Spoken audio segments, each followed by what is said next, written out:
Okay, my phone is dying, so we've got to go ahead and we've got to film this freak out tag fast, which is fine because, like, you should be fast. It's a freak out tag.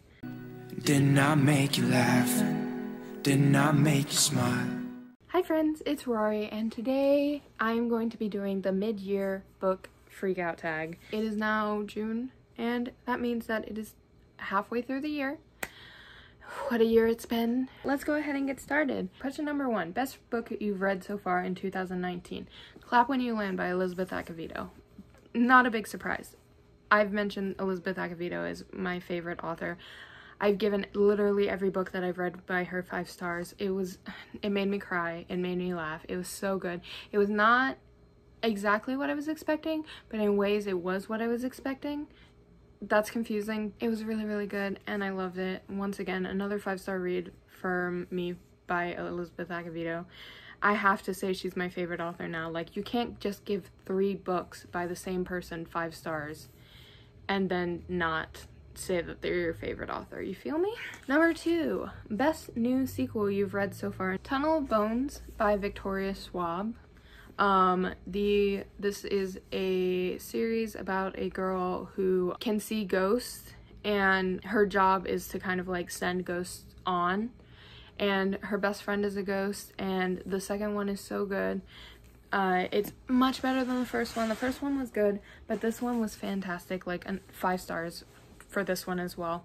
And specifically because of the relationship with the best friend ghost, whose name is Jacob, who I absolutely adore him.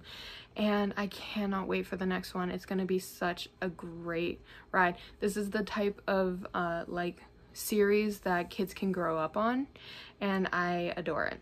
Okay, new release you haven't read yet but want to. The Falling in Love montage by Kiara Smith, which I have heard, or I have been watching Therese talk about how much she loves this book on Twitter. I'm gonna link Therese's channel down below. She's so awesome. Like, I love her videos, and also her tweets are fantastic. I follow her on Twitter, and like, she's one of my favorite like book Twitter people. I absolutely adore her. But she has been talking about how in love she is with this book and how the relationship is going to make me die, and so I am ready to read it. Okay, most anticipated release for the second half of the year. I Kissed Alice by Anna Birch. I am waiting for it to come. I pre-ordered it. I am waiting for it to get mailed to me. It is from my 2020 books I'm looking forward to 2020 video. It is basically, I feel, going to be my perfect book. It is rivals to lovers with a sapphic relationship, and they are friends with each other online, but they don't know that the other person is who they are. They're both going out for the same scholarship, so they're rivals, but online they're like friends, but they're starting to get closer, and it sounds so good, and I cannot wait. It's supposed to come out July 28th, and I'm going to inhale read it, and I'm gonna be so disappointed if this book is bad, so it better not. It better be a 5-star read. Biggest disappointment: The School for Good and Evil by Soman Chernani, which, by the way, shout out to Sam from Thoughts on Tome for having a review for every single book that I needed to talk about in the 2 videos that I filmed today, because you have single-handedly made it so that I can pronounce properly the authors' names. Anyways, this was a disappointment because it had been on my want to read list for so long, and I gave it a 1.5 stars, and I absolutely hated it. Which sucks. But so yeah, it was really disappointing because I'd wanted to read it for so long, and then it turned out to be not good. Biggest surprise. So the biggest surprise that I have is 9/10, a September 11th story by Nora Riley Baskin. Particularly because I picked that book up out of nowhere. It was literally just like, it was while I was trying to read more middle grade books for middle grade March, and I picked it up off of the audiobook off of Scribd for like, here's the reason why I picked it up, because I had been listening to Come From Away, and I saw that book, and I was like, oh, that seems like it'd be close to kind of like what Come From Away is, and it is great, and I love that book. It's so good. Really, really short. The audiobook is excellent. I highly recommend it. Favorite new author, Tilly Walden.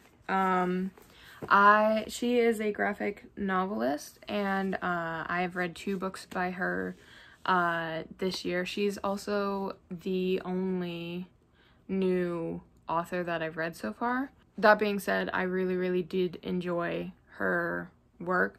I gave 5 stars to On a Sunbeam, which is one of her graphic novels. It's really, really good, and I highly, highly recommend it. I did end up giving 3 stars to Spinning, but that's probably because it was my first book that I'd read from her, and she does have a little bit of an odd way that she panels her graphic novels, but once you get used to it, she's fantastic, and I highly, highly recommend her books, especially On a Sunbeam. It's really good. Newest fictional crush. I haven't really had like a crush on any of the characters that I've read about so far. They've been like, oh my gosh, I love them, but like not really. The one that I feel the most for that I would consider new is Cordelia Carstairs from The Chains of Gold by Cassandra Clare.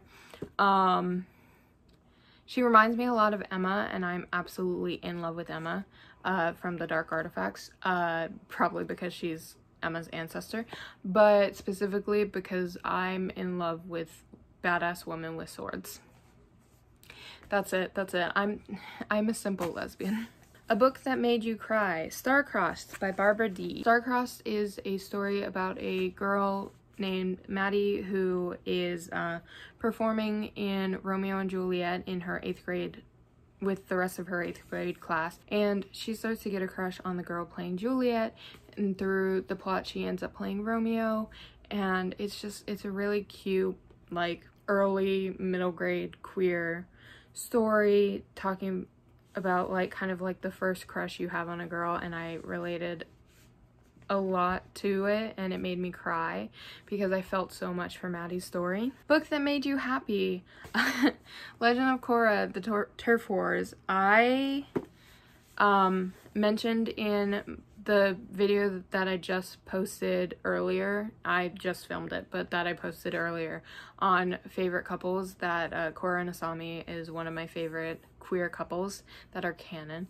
And rereading the comics, or like rereading specifically the first part of Turf War and then completing the Turf War series was such a blessing, especially during the hard times that we're having right now, to just like, because sometimes you can't be going like go the entire time when something, because you're gonna get burnout. And so I was using that as like a way to circumvent burnout, because it would be just like, I'm very, very overwhelmed right now.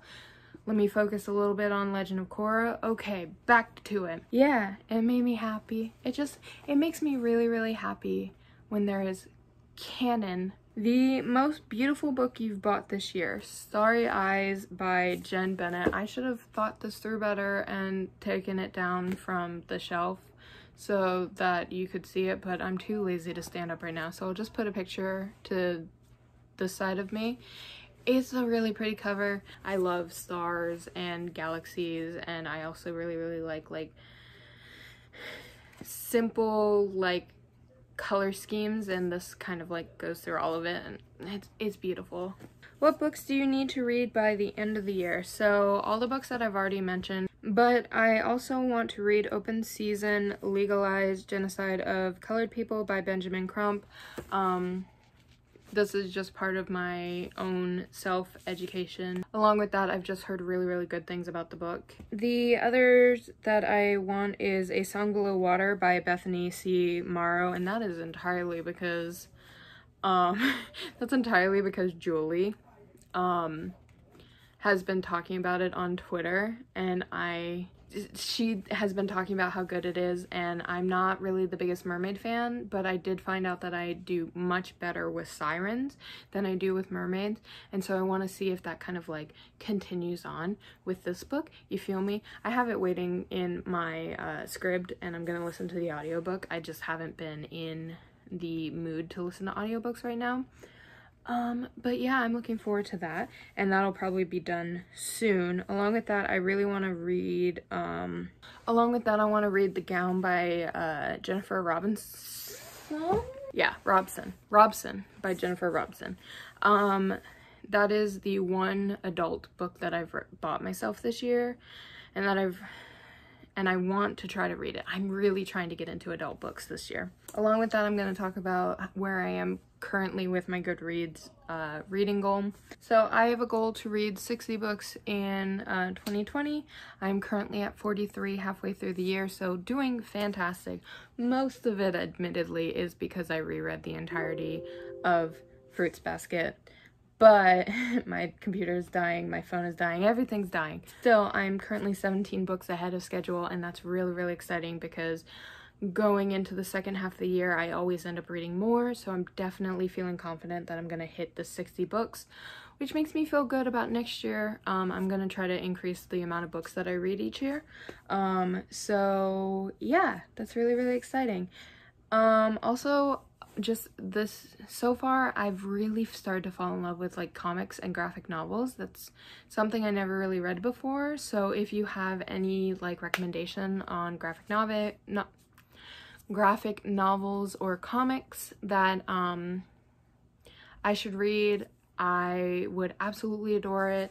And it doesn't have to be for like any age range. Like I love the Witch Boy, which is a kind of like middle grade, reading Legend of Korra, which I would definitely consider like late or like early teens. But yeah, if you have any graphic novels, I'd really appreciate recommendations. Yeah, I think that's it. So like always, I hope that you guys had a great time with me today. Down below there are links to, as always, register to vote. I also have a link that goes to resources for the Black Lives Matter movement, and because I've mentioned booktubers in this video, I'll have links to the booktubers that I mentioned as always. I hope that you guys have a great rest of your day. Bye!